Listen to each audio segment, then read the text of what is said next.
सभे मगहिया भाई बहन के भूलेटन काका के राम राम। आथिन मगहिया खबर में सुनते देश दुनिया के खबर। शहर से गांव तक गुंजल हसन हुसैन के नारा। नीतीश कुमार फिर से मारलन पलटी। बिहार में बनत महागठबंधन के सरकार। नीतीश कुमार के 164 गो विधायक के समर्थन। आज उ ले सकत हन 8वां बेर मुख्यमंत्री पद के शपथ। भाजपा के बकार हो गए बंद। न निंगले के बनी थे और न उगले के।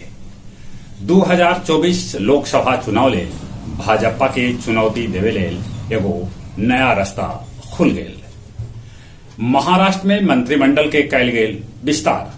18 गो मंत्री होलन शामिल। दिल्ली और पंजाब के बाद अब गोवा में भी आम आदमी पार्टी के भेटायल पार्टी के दर्जा। वेंकैया नायडू के उपराष्ट्रपति के रूप में आज हुए विदाई। गोवा में आज हो रहा है पंचायत के चुनाव।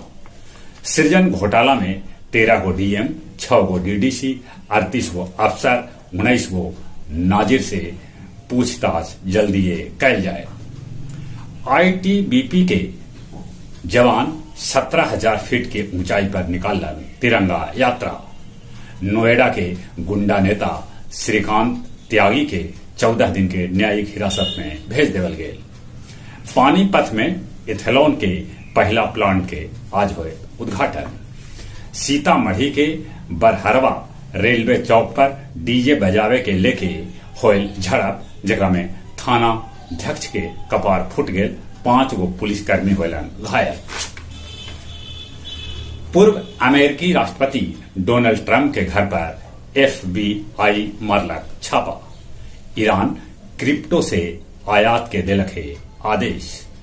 170 बच्छर में आसमानी रंग के आसमान धीरे धीरे लाल हो जाये थे। चिली के कॉपर खानदान भी बनल एगो बड़गर गड्ढा। रूस के क्रीमिया एयरवेज पर एक कैकन को धमाका होल है।